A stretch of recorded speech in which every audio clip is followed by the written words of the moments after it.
드디어 예측 모델까지 왔네요. 자, 언제나 그렇듯 질문 많이 해주시기 바래요. 이 자료는 공유될 테니까 이 자료 안에 어, 있는 것들 중에 모르겠는 건 뭐든 좋습니다. 아마 대부분 몰라야 돼요. 저는 여러분들께 최대한 많은 데이터의 키워드들을 드리고 있는 중이고, 이 각각에 대해서는 사실 이 전체가 한 학기 수업 분량 그 이상의 내용들도 담고 있거든요. 물론 뭐 깊이는 얕을지언정 많은 내용들을 담고 있고, 저는 여러분들이 내용의 이해도 중요하지만 체험을 해 봤으면 좋겠기 때문에 그걸 사용해 보길 바라고, 그 결과를 가지고 우리 더 많은 얘기를 했으면 좋겠어요. 그죠? 그랬을 때 모델링입니다. 모델링이라고 함은 이제 우리가 모은 데이터를 가지고, 그죠? 그거 봤죠? 우리가 모집단을 재현해낼 수 있는 이제 어떤 그런 모델을 만들고 싶은 거예요. 그렇기 위해서는 데이터를 분할해야 됩니다. 이게 무슨 말이냐? 우리가 공부할 때 어때요, 여러분들? 공부할 때. 여러분들 학생이에요. 학생이라면은 실제로 공부할 때 어떻게 하죠? 기출문제를 풀어요. 그죠? 기출문제를 풀어서 풀이법을 공부를 하고 난 다음에 시험을 칩니다. 그죠? 그럼 우리 기계는 어떨까요?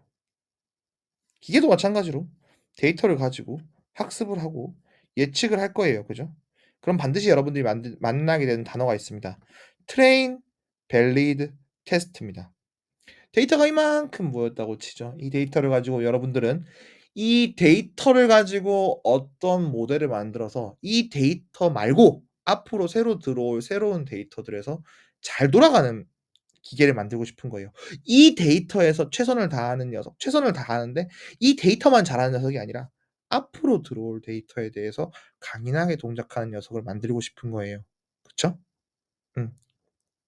그러면 이걸 어떻게 하냐? 우리가 가지고 있는 데이터를 트레인, 밸리드, 테스트로 나눕니다. 즉 연습 문제, 진짜 너가 연습할 때 마음껏 쓸 수 있는 문제, 밸리데이션 셋, 모의고사입니다.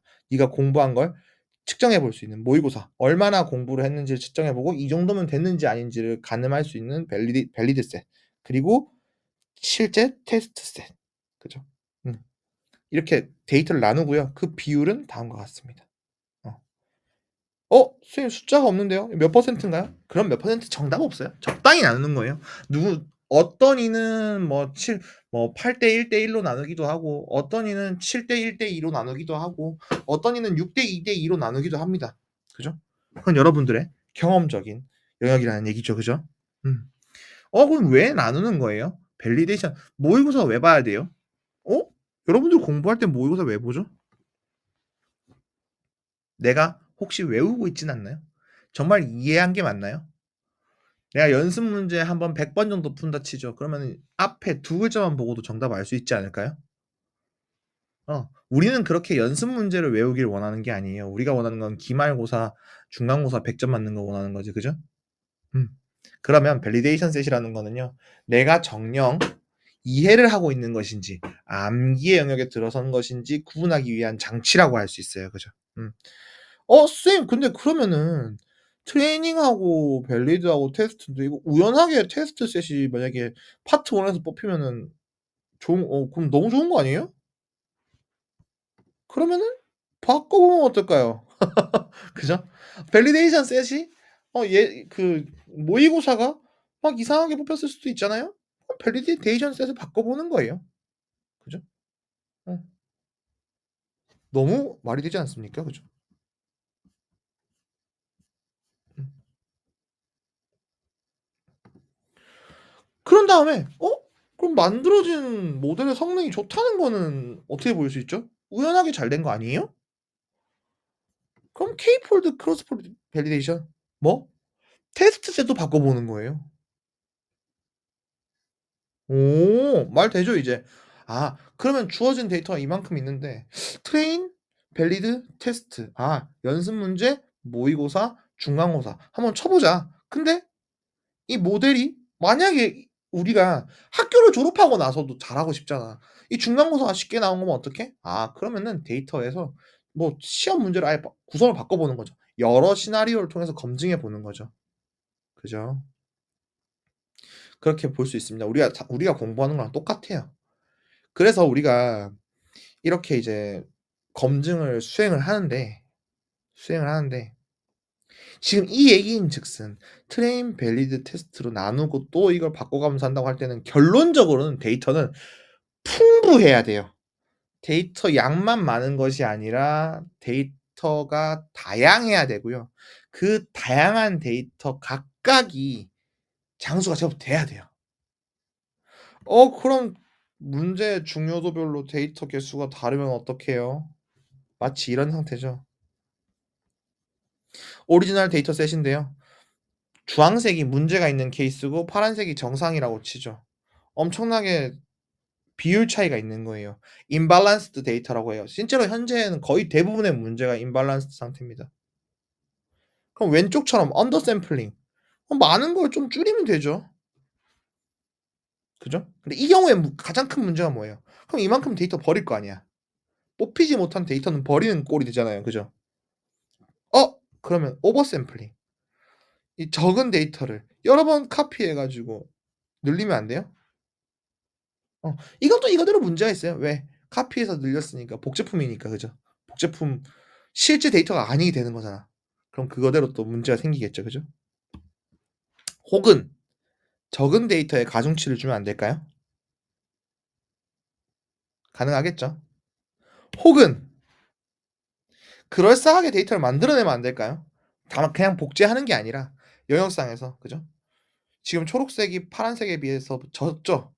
그러면은 초록색 사이사이에 파란색 개수만큼 새로운 데이터를 생성해내는 거예요.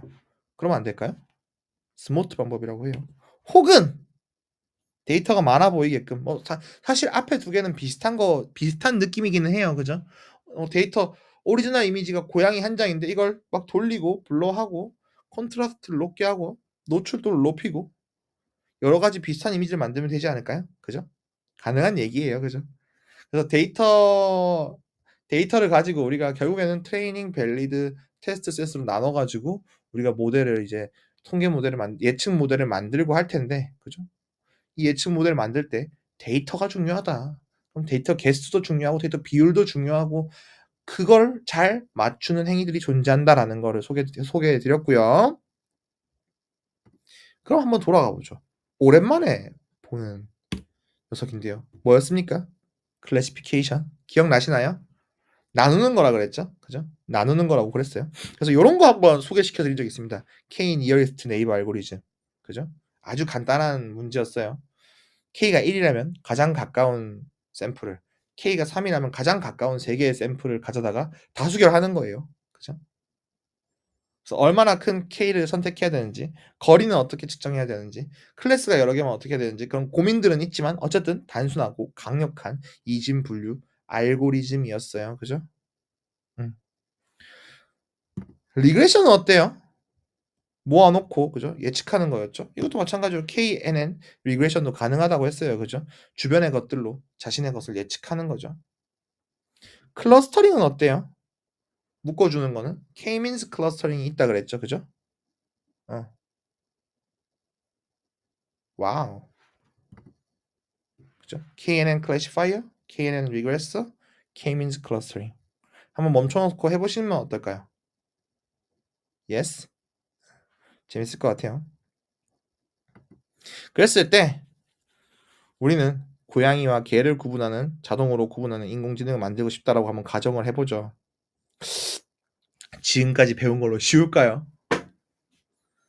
우리가 이 이미지로부터 피처를 만들고 엑셀화 시켜서 그걸 늘리고 그걸 선택해서 지금 보는 것처럼 시각화를 하고 개와 고양이를 나눌 수 있도록 하는 거 다 좋아요. 다 좋은데 데이터가 2만 장이나 있고 그죠? 하고 싶어요. 그죠? 그래서 학습의 시대입니다. 대학습의 시대입니다. 옛날에는 우리가 이제 전통적으로는 규칙과 데이터를 주면 해답을 만드는 방식으로 많이 만들었었어요. 근데 지금은 데이터와 답을 주는 거예요. 데이터와 답을 주면 얘가 규칙을 만들어내게끔 바꿨어요. 왜? 규칙을 사람이 하나하나 찾는 게 너무나도 어려워졌으니까요. 데이터의 규모도 그렇고. 그죠? 그럼 결국에 우리가 얘네한테 해 줘야 되는 건 뭐냐면요. 예측 모델을 잘 만들기 위해서 해 줘야 되는 거는 우리가 이 데이터 트레인 밸리드 테스트 데이터를 가지고 어떤 평가를 할 거다. 어떻게 평가를 할 거다라고 알려 줘야 돼요. 학교에서 그죠? 우리 평가 범위랑 그죠? 평가 기준 알려 주죠. 그죠? 그거랑 똑같은 거예요. 평가 지표입니다. 실제로 수많은 그런 이제 분야들이 존재를 하고 있는데요. 거기에는 되게 다양한 지표들이 존재합니다. 매트릭이라고 보통 불러요. 그래서 뭐 MAE, MSE, RMSE, 뭐 R squared, adjusted R squared, 뭐 F1 스코어 이런 것들이 존재하는데요. 하나씩 보죠. 리그레션입니다. 왼쪽에 수식이 많이 있는데요. 수식 여러분들 수식에 대해서 좀 겁먹지 않았으면 좋겠어요. 여기서 우리가 y hat과 y가 존재하는데 y는 우리가 원하는 정답 값이고 y hat은 실제 출력 값이라고 한번 가정해 보죠. 그랬을 때 이 y라고 하는 녀석과 y hat이라고 하는 녀석을 뺀 다음에 절대값을 한 것의 평균이 MAE예요. 그죠? 오차를 절대값을 취한 것을 평균 낸 건 MAE. 제곱을 평균 낸 건 MAE. 둘 다 음수 양수로 발생하는 에러가 서로를 깎아먹어서 과소평가되는 걸 막기 위해서 부호를 없애려고 저러고 있는 거예요. 그죠? 그래서 절대값을 씌워서 평균을 내든 제곱을 해서 평균을 내든 혹은 제곱을 내서 평균을 내면은 너무 값이 커지니까 루트를 씌우든 이 제곱에 대해 가지고 어 SST와 SSR이라고 되어 있는데 평균과 그죠? 이 범위를 제한하는 R 제곱을 스퀘어를 보든 자신의 지금 값을 나눠줌으로써 퍼센트로 평가를 하든 우리는 어쨌든 지금 이 모든 지표들이 공통적으로 의미하고 있는 건 뭔가요? 현재 나의 출력과 내가 원하는 정답 사이에 얼마나 큰 차이가 있는가를 보고 있는 거죠. 뭐에 대해서? 데이터들에 대해서. 즉 보면 지금 오른쪽에 있는 그래프에서 빨간 게 실제 이제 우리 출력이라면 이 까만색에 대해 가지고 그죠? 얼마나 큰 에러들을 가지고 있는지 각각의 방식으로 계산한 거예요. 그죠? 어. 왜 이런 각각의 방식으로 계산을 해야 될까요? 음. 데이터가 존재한다고 했을 때 그죠? 데이터가 존재한다고 했을 때 우리가 노란색 점과 주황색 점과 빨간색 점은 각각 다 사실은 어떻게 보면은 원점으로부터는 같은 거리에 있는 점은 맞는데 저 파란색 데이터를 기준으로 했을 때는 어떤 것 같아요? 중앙에서 멀다라는 개념으로 본다면은 사실 중앙 원점으로부터의 거리는 다 같아요. 근데 데이터의 입장에서 보면 어떻습니까? 데이터의 입장에서 보면은 그죠?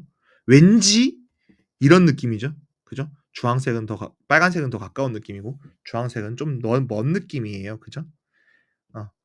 그래서 유클리디안 거리라고 하는 거는 원래 그냥 거리의 제곱을 보는 건데 그렇게 거리를 유클리디안 우리가 이 각각의 차원에 대해서 공평하게 보는 게 아니라 어느 정도는 이렇게 좀 스큐해서 좀 이렇게 좀 왜곡 좀 이렇게 짜부를 시켜서 보아야 되는 게 맞는 거 아니냐라는 얘기를 합니다. 다음과 같은 수식으로도 이루어집니다. 즉 거리는 공평하지 않아요. 그리고 심지어 그 거리도 아까 우리가 봤던 것처럼 여러 가지 방식으로 해석할 수 있어요. 아까 제일 단순하게는 절대값도 있었죠. 절대값. 맨해튼 거리랑 같은 거죠. 절대값으로 절대값의 평균으로 거리를 구할 수도 있고 제곱의 평균 유클리디안으로 구할 수도 있고요. 그것뿐만이 아니라 민코우스키나 체비셰프 같은 경우에는 예 우리 L 제로놈이나 L 무한대놈처럼 그냥 어 차이가 나는 것 중 제일 큰 값을 쓰기도 해요. 특정 거리에서의 거리를 특정 지표의 거리만 보기도 하고요.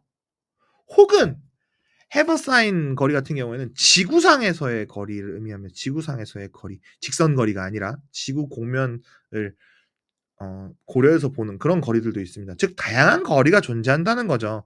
그러면은 가장 단순하게 이런 복잡한 거리 개념이 왜 있는지에 대해서 MAE와 MSE의 개념에 대해 가지고 한 번만 살펴보죠. 자, MAE는 절대값으로 보는 거였죠. MSE는 스퀘어, 즉 제곱해서 보는 거였죠. 그러면 MAE와 MSE의 차이는 절대값이냐 제곱이냐의 차이예요.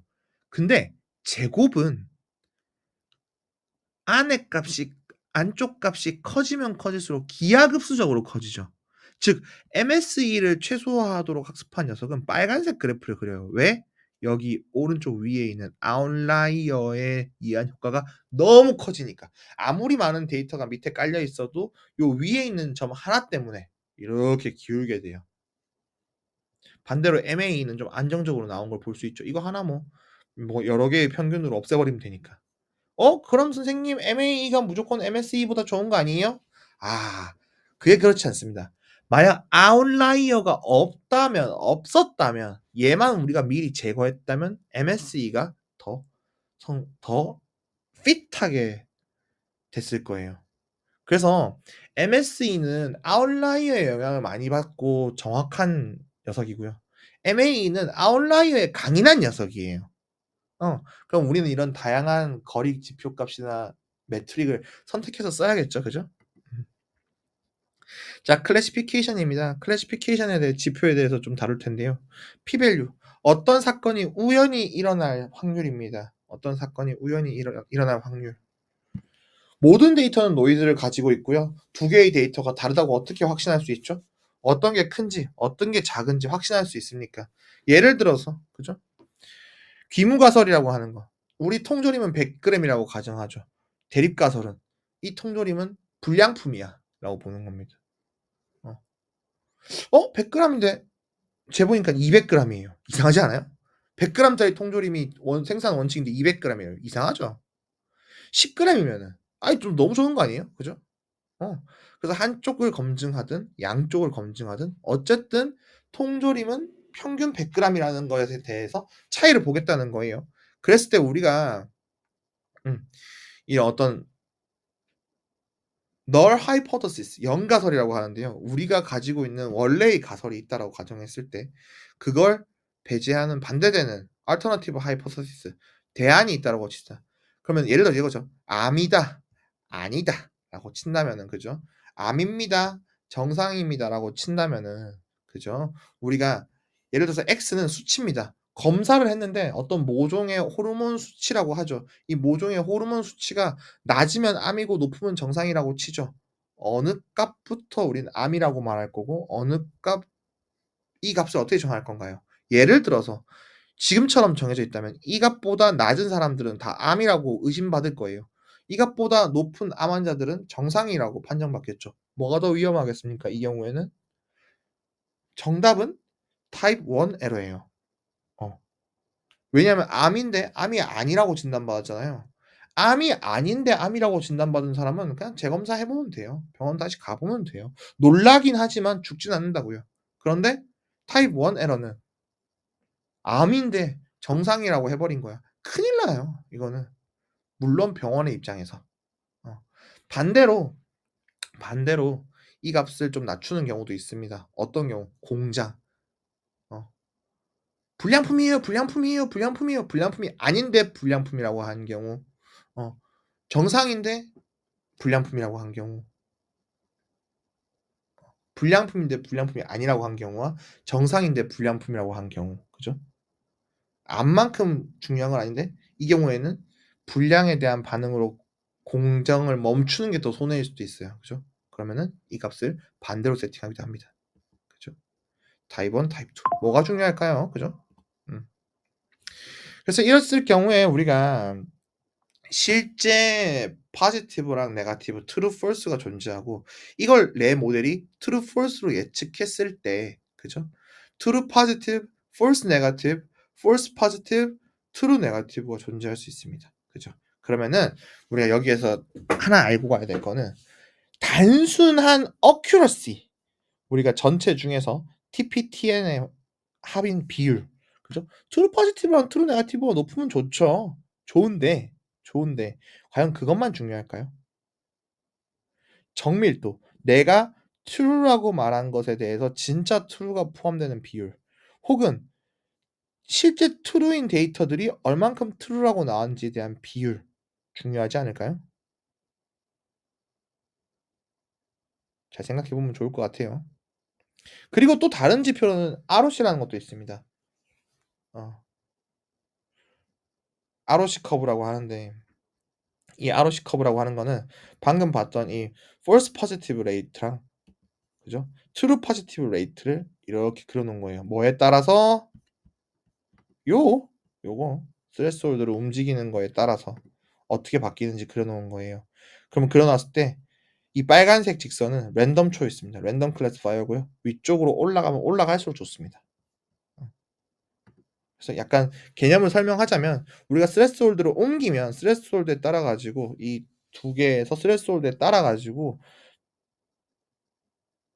아까 전 비유대로 치면 암인데 암이 아니라고 하는 것과 정상인데 암이라고 하는 것들이 섞여 있겠죠. 그죠? 그거에 따라 가지고 위치를 표현할 수 있을 겁니다. 그죠?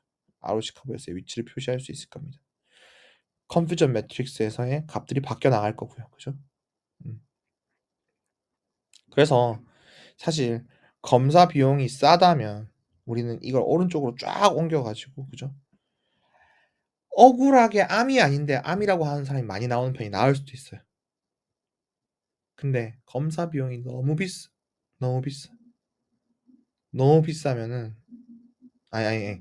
어 암이라고 아닙니다. 제가 다시 넘어가겠습니다. 그래서 우리는 한번 이걸 생각해 볼 필요가 있습니다.